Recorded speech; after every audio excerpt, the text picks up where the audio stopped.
यदि ये dead economy है तो आप यहाँ पे क्यों इन्वेस्टमेंट कर रहे हो? ये अपने बेटे को समझाए कि भैया वो डेड इकोनॉमी है, वहाँ मत कीजिए। भैया जिसको आप डेड इकोनॉमी बोल रहे हो उससे आपने 12 लाख करोड़ का कर्जा ले रखा है यूएसए ने। यदि एक फोटो वायरल हो गया किम जॉन के साथ मोदी जी का, हवा टाइट हो जाएगी यूएसए में। भारत की 6.4, आपकी खुद की 1.9 है, उसको डेड नहीं बोल रहे, 3 गुना से ज्यादा। हालांकि अपनी डेड इकोनॉमी को बचाने के लिए तो इस तरह के टैरिफ लगाए जा रहे हैं। और वो राहुल गांधी जिन्होंने खुद के करोड़ों रुपए भारत की शेयर मार्केट में इन्वेस्ट किए हो, पिछले 4 महीने में 45 लाख रुपए का प्रॉफिट आया इनको। देखो राहुल गांधी जी, ना तो हमारा इलेक्ट्रल सिस्टम डेड है, ना भारत की इकोनॉमी डेड है, हाँ आपका पॉलिटिकल कैरियर जरूर डेड है। और यदि India, Russia, China, north Korea, अच्छा, यदि ये 4 कंट्री साथ में आ जाएं, पूरे वर्ल्ड की सबसे स्ट्रॉन्गेस्ट आर्मी आपकी। आज हमारा फार्मा सेक्टर बोलते हैं हमने नहीं देनी मेडिसिन, तो इनकी हालत खराब हो जाएगी। जैसे उसने आंखें दिखाई है ना चाइना ने इनको कि हम नहीं देंगे रेयर अर्थ एलिमेंट, ऐसे इंडिया मना कर दे हम अपना फार्मा सेक्टर को पूरी तरह बैन कर देंगे, हम नहीं जाएंगे। जब वो G7 की मीटिंग थी, जब मोदी जी वहां पे गए हुए थे और इन्होंने आसिफ मुनीर को बुलाया, तो मोदी जी को भी कॉल किया था कि आप कनाडा आए हो तो यूएसए भी आ जाइए। उस समय मोदी जी ने बात की कि आपके दबाव में आके आपने नहीं रोका, आपने कहाँ प्रेशर बनाना, आप तो फेक बोल रहे हो।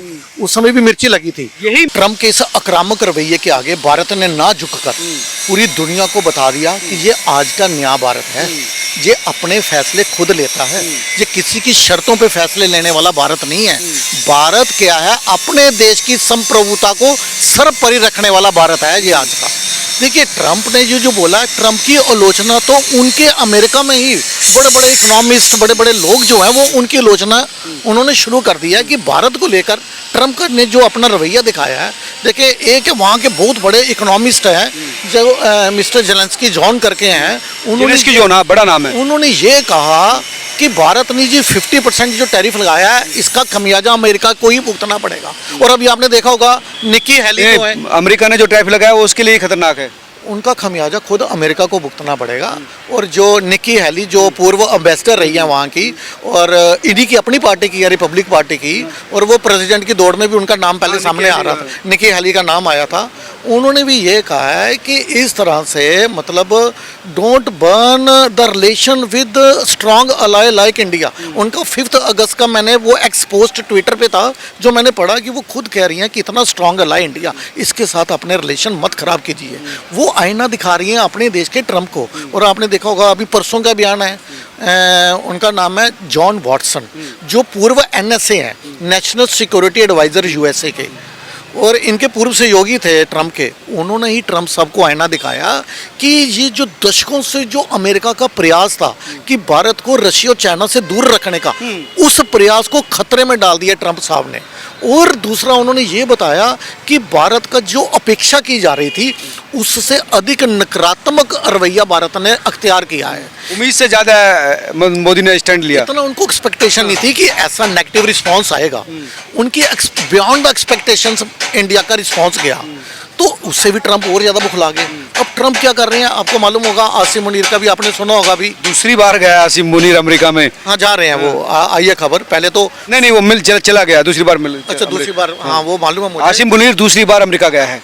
देखो पहले तो वो गए थे 14 जून को। और दूसरी दफा क्या है कि वहाँ पे एक कोरिला कमांडर है, उनका रिटायरमेंट है, उसके लिए ये वाशिंगटन पहुंचे होंगे। उसका एक पार्टी है, फिर उन्होंने मतलब पाकिस्तान की उस समय तारीफ भी की थी ऑपरेशन संदूर के टाइम। भारत को चढ़ाने के लिए ये सब कुछ हो रहा है। वो पालतू है वो क्या है, पालतू चाहिए ना ट्रम्प को।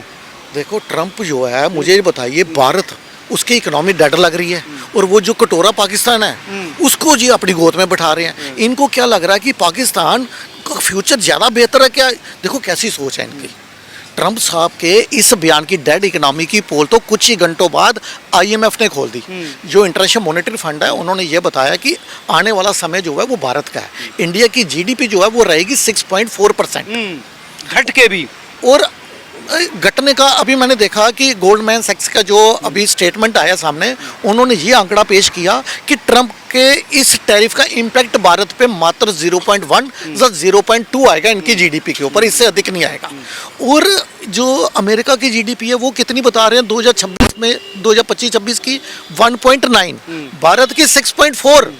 आपकी खुद की 1.9 है, उसको डेड नहीं बोल रहे। 3 गुना से ज्यादा है। हालांकि अपनी डेड इकोनॉमी को बचाने के लिए तो इस तरह के टैरिफ लगाए जा रहे हैं, अमेरिका की डेड इकोनॉमी को बचाने के लिए, जबकि ये बोल रहे हैं कि भारत की इकोनॉमी डेड है। ये बुखलाहट में दिया गया बयान है। इनके बयान की आलोचना जो है मैंने आपको बताया वहाँ के बड़े बड़े इकोनॉमिस्ट कर रहे हैं। वो कह रहे हैं कि ये जो ट्रम्प साहब बोल रहे हैं, ये भारत के साथ जो संबंध खराब करने की जो इनकी सोच है। देखो अभी मैंने देखा पीयूष गोयल जी का एक ट्वीट था, उसके अंदर उन्होंने ये बोला कि India is contributing around 16% to global growth. जो पूरे ग्लोबल ग्रोथ का भारत का कंट्रीब्यूशन 16% है, जिसको ये डेड इकोनॉमी बोल रहे हैं। मुझे बताइए पूरी दुनिया में 16% यानी 16% जो है हिस्सा भारत का। यदि ये ट्रम्प साहब को कोई पूछे यदि ये डेड इकोनॉमी है, तो इनके अपने बेटे जूनियर डोनाल्ड, जिनका ये एपिक ट्रम्प जिनका नाम है, उनकी या ट्रम्प ऑर्गेनाइजेशन ऑफ इंडिया, उन्होंने पहले बनाए थे भारत में 4 ट्रम्प टावर। अब उनका जनवरी 2025 में हिंदुस्तान टाइम्स में एक न्यूज़ मैंने पढ़ी थी, जिसके अंदर ये था कि they are planning to set up 6 more towers in India. अच्छा, डेड इकोनॉमी में और ज़्यादा इन्वेस्टमेंट ये भारत में, जैसे मुंबई है, पुणे है, हैदराबाद है, बेंगलोर है, नोएडा है, गुड़गांव, जहाँ 6 टावर बनाने की इनकी प्लानिंग है। यदि ये डेड इकोनॉमी है तो आप यहाँ पे क्यों इन्वेस्टमेंट कर रहे हो? ये अपने बेटे को समझाइए कि भैया वो डेड इकोनॉमी है, वह मत कीजिए। भैया जिसको आप डेड इकोनॉमी बोल रहे हो, उससे आपने 12 लाख करोड़ का कर्जा ले रखा है यूएसए ने। जिसको भारत से कर्जा ले रखा है यूएसए ने? जी जी, भारत से इन्होंने 12 लाख करोड़ का, कोई भी शख्स गूगल करके देख ले, 12 लाख करोड़ का कर्जा है इन्होंने भारत से ले रखा है। ये बोल रहे हैं डेड इकोनॉमी है। मुझे बताइए, इनके बयान को इंडोर्स कर रहे हैं राहुल गांधी। वो कह रहे हैं बिल्कुल सही कहा है। हाँ, राहुल गांधी तो कह रहे हैं डेड इकोनॉमी है। देखो राहुल गांधी ने उसी समय मीडिया के आगे अपना समर्थन दे दिया था, और वो राहुल गांधी जिन्होंने खुद के करोड़ों रुपए भारत की शेयर मार्केट में इन्वेस्ट किए हों। पिछले 4 महीने में 45 लाख रुपए का प्रॉफिट आया इनको, राहुल गांधी को डेड इकोनॉमी से, शेयर मार्केट से, जो दूसरों को कह रहे हैं। देखो अभी इन्होंने ये भी बोल दिया इलेक्शन कमिश्नर जो हैं, जो प्रोसेस है उनका सिस्टम है, वो भी डेड है। देखो राहुल गांधी जी, ना तो हमारा इलेक्ट्रल सिस्टम डेड है, ना भारत की इकोनॉमी डेड है। हाँ, आपका पॉलिटिकल कैरियर जरूर डेड है, उसकी तरफ ध्यान दीजिए। ये इन्हीं के इसी बयान के कारण कांग्रेस के कई नेता कांग्रेस पार्टी छोड़ के जा चुके हैं। राहुल गांधी के ऐसे ही जो अपनी अल्प बुद्धि का प्रदर्शन करते हैं ना, इनके इसी बयान के कारण आज शशि थरूर दूर जा रहे हैं। हाँ। जो अनंत शर्मा है वो दूर जा रहे हैं। ये देखो IMF हो गया, वर्ल्ड बैंक हो गया, या फिर गोल्डमैन सैक्स का हो गया, या JP मॉर्गन हो गया, या मूडीज हो गया, इनके ऑफिस तो अमेरिका में है। यदि ये सब बोल रहे हैं कि इंडिया फास्टेस्ट ग्रोइंग इकोनॉमी है वर्ल्ड में, उसको आप कैसे इग्नोर कर सकते हो? लेकिन ये ट्रम्प जो है, ये बुखलाहट में दिया गया बयान है, इनको बाद में पछताना तो पड़ेगा। लेकिन कर क्यों रहा है? इसके तो इफेक्ट भी ज़्यादा है। अब चाइना, इंडिया, रसिया एक होते नजर आ रहे हैं। देखिए, अगर चाइना इंडिया रिक जो है, अगर उसको दोबारा जीवित किया गया, रशिया इंडिया चाइना, यदि रशिया इंडिया चाइना, आपको मालूम है इंडिया और चाइना के अंदर वर्ल्ड की 40% पॉपुलेशन तो इंडिया चाइना में है। यदि मैं GDP की बात करूं तो इंडिया चाइना रशिया 35% इन्हीं कंट्रीज का है। और यदि India Russia China north Korea, अच्छा, यदि ये 4 कंट्री साथ में आ जाएं, पूरे वर्ल्ड की सबसे स्ट्रॉन्गेस्ट आर्मी। देखो ये जो चढ़ाने के लिए ट्रम्प के साथ वो उसको बुला रहे हैं ना, आसिम मुनीर को, यदि एक फोटो वायरल हो गया किम जॉन के साथ मोदी जी का, हवा टाइट हो जाएगी यूएसए में, ट्रम्प की हालत खराब हो जाएगी। ये कहाँ जा रहे हैं? और ये देखो, मैंने अभी आपको क्या बोला कि जॉन बोल्टन जो है, पूर्व जो NSA हैं, उन्होंने कहा दशकों पुरानी मेहनत पे पानी फेर रहे हैं। जो इंडिया NSA कह रहे हैं वहाँ के पूर्व NSA, हाँ, उन्होंने ये बोल रहे हैं कि जो दशकों से हमारा प्रयास था भारत को दूर रखने का रशिया चाइना से, इनकी वजह से भारत रशिया चाइना इकट्ठे हो रहे हैं। इनकी वजह से आपको मालूम है जो क्वाड बना था, इंडिया, ऑस्ट्रेलिया, जापान, और ये जो इंडिया, ऑस्ट्रेलिया, जापान, जो ये मिलके, और अमेरिका, ये 4 कंट्री का जो क्वाड था, ये था चाइना को काउंटर करने के लिए। आज क्वाड खत्म होने जा रहा है। ऑस्ट्रेलिया जो है वो व्यापार कर रहा है, चाइना की तारीफ कर रहा है। आज जापान इनकी तारीफ कर रहा है। और सबसे बड़ी बात है, आपने चाइना के ऊपर तो 30% लगाया। आपको मालूम है रीज़न क्या है? पहले 145% था, बाद में 145 के बाद ट्रंप ने इसके ऊपर कितना लगा दिया? चाइना के पैसे ऊपर कम क्यों कर रहा है, ये नहीं समझ में आ रहा। देखिए, जब चाइना ने एक बारी धमकी दी ना ट्रंप को, देखो चाइना जो है ना, वो रेयर अर्थ एलिमेंट्स का हब है। वर्ल्ड में सबसे अधिक रेयर अर्थ एलिमेंट जो है वो चाइना में है, जिसका इस्तेमाल यूएसए करता है अपनी मोबाइल्स मैन्युफैक्चरिंग में, इलेक्ट्रिकल व्हीकल्स में, वेपन्स में, फाइटर जेट्स में। यदि ये सप्लाई बंद हो गई तो अमेरिका की हालत ख़राब हो जाएगी। जैसे ही चाइना ने ये बोला कि हम खाली अमेरिका को नहीं, हम प्रतिबंध लगा देंगे, हम चाइना से बाहर ही नहीं जाने देंगे अपने रेयर अर्थ एलिमेंट्स को। धमकी की वजह से वो टैरिफ नहीं बढ़ा रहा। यही वजह है, यही वजह है। देखो अभी आपको मालूम है चाइना ने, हालांकि ये जो कह रहे हैं रशिया से ऑयल भारत ले रहा है, भारत ने रशिया से ऑयल जो लिया वो लिया $52 बिलियन का, और रशिया ने लिया $62 बिलियन का। मतलब रशिया ज्यादा ऑयल ले रहा है, भारत 10 मिलियन ज्यादा लिया, 10 मिलियन ज्यादा लिया उसके बावजूद भी। और अभी आपने देखा कुछ दिन पहले प्रेस कॉन्फ्रेंस के अंदर इंडियन रिपोर्टर ने ये पूछ लिया ट्रंप से कि भारत का ये कहना है कि आप रशिया से यूरेनियम, फर्टिलाइजर, केमिकल्स इंपोर्ट कर रहे हो, खुद तो आप इंपोर्ट करते हो रशिया से ये चीज़ें, और भारत को कह रहे हो कि रोक दो। तो ट्रम्प कह रहे हैं no, I have no idea about it, I don't know, I have to check it. मतलब आपको पता ही कुछ नहीं है। मतलब आप क्या वहाँ के राहुल गांधी बनने जा रहे हो क्या आप? मुझे बताओ, ये यूक्रेन की यदि मैं बात करूँ, कितनी खुशहाल कंट्री थी, सब कुछ बड़ी इकोनॉमी फर्स्ट क्लास चल रही है, ऑल ओवर वर्ल्ड के स्टूडेंट्स वहाँ पे मतलब आ रहे हैं एजुकेशन के लिए। लेकिन क्या हुआ, जेलेंस्की की जिद की वजह से आज तहस नहस हो चुका है यूक्रेन। और ये ऐसे ही एक ऑलरेडी डेड इकोनॉमी है यूएसए की, उसको और ज़्यादा देखो, मैंने बताया ओवर द नाइट जो है ये मैन्युफैक्चरिंग हब नहीं यूएसए बन सकता। जो इनकी इंटेंशन है ना कि अमेरिका फर्स्ट तो है, लेकिन पहले आप एनालिसिस तो कीजिए कि भारत से क्या आ रहा है, भारत को अगर हम रोक लगा देंगे तो इसके नेगेटिव इम्पैक्ट क्या आएगा। महंगाई तो वहाँ पे भी बढ़ेगी। देखो इंडिया से जो फार्मा सेक्टर है, 67% मेडिसिन जो है अमेरिका के अंदर वो भारत की है, जो जेनरिक मेडिसिन है, जो कैंसर जैसी गंभीर बीमारी के लिए भारत की दवाइयों का इस्तेमाल होता है। कि वहाँ के जो नागरिक हैं, हो सकता है किसी और चीज़ के लिए तो कम, लेकिन दवाई एक ऐसी चीज़ है किसी भी रेट में मिले आपको लेनी ही पड़ेगी उसके ऊपर। लेकिन उन्होंने बोला हम इसके ऊपर जीरो लगाएंगे, फार्मा सेक्टर के ऊपर, जो इनका जो टेक्सटाइल है उसके ऊपर हम 50% लगाएंगे। आपकी आज हमारा फार्मा सेक्टर बोल दे हमने नहीं देनी मेडिसिन तो इनकी हालत ख़राब हो जाएगी। जैसे उसने आंखें दिखाई हैं ना चाइना ने इनको कि हम नहीं देंगे रेयर अर्थ एलिमेंट, ऐसे इंडिया मना कर दे हम अपना फार्मा सेक्टर को पूरी तरह बैन कर देंगे, हम नहीं जाएंगे, इनकी हालत ख़राब हो जाए।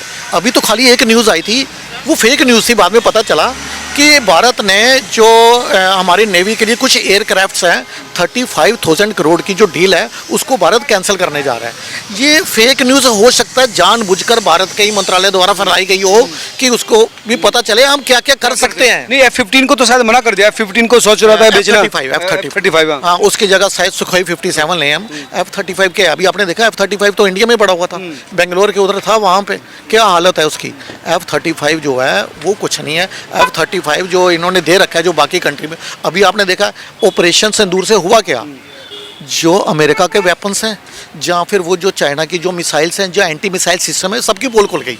इस ऑपरेशन सिंदूर के बाद उनकी सेल कम होगी और भारत की 35% सेल जो है वो वेपन्स की, इंडियन मेड वेपन्स की सेल बढ़ गई। हमारी आज जो है हमारे जो वेपन्स तो राजनाथ सिंह कह रहे हैं कि हमारी जो है एक्सपोर्ट बढ़ गया है डिफेंस का। देखो 2014 से पहले भारत जो है 25 या 2600 करोड़ के वेपन्स एक्सपोर्ट करता था। आज हमारे जो वेपन्स हैं वो 26,000 30,000 करोड़ के लगभग हम वेपन्स एक्सपोर्ट कर रहे हैं। ये है भारत की आज की ताकत। देखो जो भी होगा, चाहे ये मोदी जी कितना भी, देखो मोदी जी बोलते कम है, आपको मालूम है। ये जो राहुल गांधी कहता है ना ट्रंप बोलो, आपको जानकारी के लिए बोल दूं, मोदी जी डायरेक्ट नाम नहीं लेते किसी का। मोदी जी ने ये बोल दिया, वो डिप्लोमेटिक तरीका है भी नहीं ना, मैच्योर आदमी थोड़ी बोलेगा। मोदी जी ने हाल चल कर ये राहुल गांधी बोला है, उसको क्या बोल देते हैं, शहजादा बोल देंगे, राजमाता बोल देंगे। कभी क्या उन्होंने अरविंद केजरीवाल ऐसे नाम लिया नहीं लिया होगा। वो भूमि कैसे तैयार करते हैं कि बंदे को समझ आ जाता है कि ये किसके बारे में बोल रहे हैं। उन्होंने बोल दिया कि ऑपरेशन सिंदूर के लिए वर्ल्ड के किसी नेशन का हमारे पे कोई दबाव नहीं था, इंक्लूडिंग यूएसए। तो और क्या चाहिए, और शायद यही बात बिगड़ी भी है। मोदी ने साहब ट्रंप को भी कह दिया था कि हमें मध्यस्थता तैयार चाहिए ही नहीं चाहिए। जब वो G7 की मीटिंग थी, जब मोदी जी वहां पे गए हुए थे और इन्होंने आसिफ मुनीर को बुलाया तो मोदी जी को भी कॉल किया था कि आप कनाडा आए हो तो यूएसए भी आ जाइए। उस समय मोदी जी ने बात की कि आपके दबाव में आके हमने नहीं रोका, आपने कहाँ प्रेशर बनाना, आप तो फेक बोल रहे हो। उस समय भी मिर्ची लगी थी। यही मिर्ची शायद मुझे लगता है असली वजह यही है मुझे बताइए कभी हो सकता है कि अमेरिका का प्रेसिडेंट किसी देश के प्रधानमंत्री को इनवाइट करे और वो जाने से मना कर दे? आज दुनिया देख रही है, ये भारत के पीएम जो है ना, पहली बार दुनिया ने देखा कि एक देश का प्रधानमंत्री दूसरे देश के प्रधानमंत्री के पांव छू रहा है। देखो जो बाइडेन क्या कहते थे, मुझे इनसे ऑटोग्राफ लेना चाहिए, और ऑस्ट्रेलिया के पीएम कहते थे मोदी इज बॉस। और टोनी ब्लेयर जो है उन्होंने अपने पीछे एक लिखा था कि इतना भारत पहले मजबूत कभी नहीं रहा जितना आज के समय में है। तो जब दुनिया वर्ल्ड मोदी जी, और आपने ये देखा मोस्ट पॉपुलर लीडर का अवार्ड बार बार किनको मिल रहा है? मोदी जी को मिल रहा है। और कौन दे रहा है? जो मॉर्निंग कंसल्टेंट जो वहां का जो है कंपनी जो है उनके वहां की यूएसए की, उन्हीं का सर्वे बता रहा है कि most popular leader of the world Modi ji, most popular leader Modi ji हैं। दुनिया इनकी तारीफ कर रही है। वो जी जो ट्रेड के अंदर आपने देखा, अभी हमारा ब्रिटेन के साथ फ्री ट्रेड एग्रीमेंट साइन हो गया। उसके बाद जो अदर यूरोपियन कंट्रीज हैं 27 कंट्रीज, उनका भी थोड़ा इंटरेस्ट बन रहा है कि हम भी फ्री ट्रेड एग्रीमेंट साइन करें। सऊदी अरब भी चाह रहा है फ्री ट्रेड एग्रीमेंट साइन करना।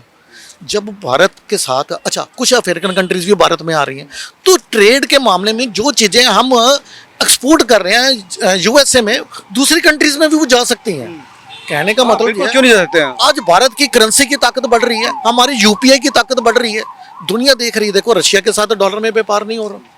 कई ऐसी कंट्रीज हैं, 12 लगभग कंट्री हैं यहाँ पे जो है इंडियन करेंसी में व्यापार चल रहा है। ट्रंप को ये भी मिर्ची लग रही है कि डॉलर जो है वो नीचे आ रहा है, मोदी जी की पॉपुलैरिटी बढ़ रही है, भारत का रुपया बढ़ रहा है, भारत की इकोनॉमी बढ़ रही है। इसको ये डेड इकोनॉमी बोल रहे हैं। अभी मैंने क्या बोला? इकोनॉमी भारत की बढ़ रही है, रुपया भारत का मजबूत हो रहा है, सब कुछ अच्छा चल रहा है। IMF इनका ऑफिस जहाँ नहीं है वो भी बोल रहा है फास्ट ग्रोइंग इकोनॉमी। तो ट्रम्प की क्या हो गया इनकी बुद्धि को? इसको बोलते हैं विनाशकाले विपरीत बुद्धि। लेकिन इसका असर क्या होगा? क्योंकि जो ब्राजील पर भी 50% टैरिफ लगाया था, अब ट्रम्प कह रहा है कि लूना जो ब्राजील है प्रेसिडेंट, वो कभी बात कर सकते हैं। उसने कहा नहीं, मैं ट्रम्प से बात नहीं करूंगा, मोदी और जिनपिंग से बात कर लूंगा। लुला डे सिल्वा का बयान आया था, उन्होंने बोला था, ट्रम्प ने ये कहा था कि आपके ऊपर मैंने 50% टैरिफ लगाया, आप चाहो तो मुझसे बात कर सकते हो इसको लेकर। उन्होंने साफ मना कर दिया, कह रहे मैं अगर बात करूंगा तो मैं मोदी जी से करूंगा, या शी जिनपिंग से करूंगा, या चाइना से करूंगा, या इंडिया से। ये लुला डे सिल्वा जो वहां के पीएम है उनका बयान है। देखो कोई इनका कहना मान नहीं रहा। और सबसे बड़ी बात है ट्रम्प इस करके बुखला गए हैं, मोदी जी के आगे इनकी पेश नहीं चल रहा। देखो इन्होंने मोदी जी से ये कहा था पहले कि आप रशिया से S-400 मत ले, नहीं तो हम आपके ऊपर काटसा लगा देंगे, कई तरह के प्रतिबंध लगा देंगे। मोदी जी ने कोई परवाह नहीं की, S-400 लिया। उसके बाद इन्होंने बोला कि आप वहाँ से ऑयल मत इम्पोर्ट कीजिए, ऑयल भी इम्पोर्ट हुआ। मतलब भारत के लिए जो अच्छा है दोस्ती अपनी जगह, लेकिन मोदी जी के लिए दोस्ती पहले है कि भारत पहले है उनके लिए अपने भारत के सिटीजन्स 140 करोड़ की जो जिम्मेवारी है उनके ऊपर, वो पहले है, ना कि वो। तो अब मुझे लगता है आप समझ गए होंगे कि मोदी क्या कर रहा है और ट्रम्प क्यों बौखलाया हुआ है। मोदी ना दबा है, क्योंकि आधे घंटे बात हुई थी मोदी जी से, लेकिन अमेरिका नहीं गए, मोदी जी नहीं मिले। उनको लगता था कि मोदी फोन करेंगे और तू आ जाएगा, मना किया और नहीं जाए, और वहीं से मिर्ची लगी हुई थी। और जब कहा कि F-15 ले लीजिए, मना कर दिया। तब कहा कि S-400 मत लीजिए, तेल मत लीजिए। ये भारत की स्वतंत्र विदेश नीति है। और जो इस तरह की बात करें कि डेड इकोनॉमी, आपने बताया कि ट्रम्प टावर क्यों बन रहे हैं, उनके अपनी कंट्री, राहुल गांधी क्यों इन्वेस्ट कर रहे हैं और फिर रिटर्न भी रहे, तो ये समझ सकते हैं। और मुझे लगता है सुशील जी, इससे भारत को फायदा ही होगा।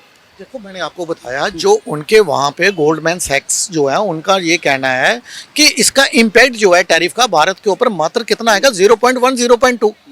और पूरी दुनिया की सबसे फास्ट ग्रोइंग इकोनॉमी वो इंडिया को बता रहा है 6.4, खुद की 1.9 है। तो कहने का मतलब ये है, ये ट्रम्प को पहले सोचना चाहिए। जब हमारी रिपोर्टर आपसे पूछ रही है कि आप खुद तो वहाँ से तो कैसे बोल दिया कि आई डोंट नो। तो पहले ये तो देखिए कि आप रशिया से क्या ले रहे हो। देखो अगर भारत रशिया से तेल ना लेता ना तो पूरे यूरोप में इन्फ्लेशन बढ़ जाती।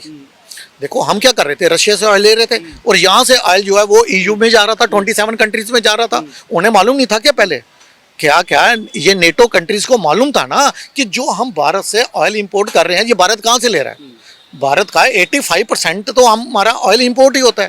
तो ये उन्हें मालूम था रशिया से आ रहा है, लेकिन जानबूझ के आंखें मूंदे हुए थे, क्योंकि उन्हें भी अपनी कंट्री में इन्फ्लेशन हाई नहीं चाहिए था। यानी भारत रशिया से कच्चा तेल लेता है, यहाँ पर उसको तैयार करते हैं और फिर बाद में मिडिल ईस्ट और दूसरा जो है यूरोप में बेचते हैं। EU कंट्रीज में जाता था, उसी से इन्फ्लेशन जो है वो कंट्रोल में रहा, ऑल ओवर द वर्ल्ड इधर रहती। तो आप समझ गए होंगे कि भारत अब दबाव में नहीं आएगा और भारत की इकोनॉमी कमज़ोर नहीं है। आपको पसंद आई वो वीडियो तो इसको शेयर करना और ट्रम्प तक जाए इसका इंतजाम करना। आप क्या सोचते हैं ज़रूर लिख कर बताना। नमस्कार।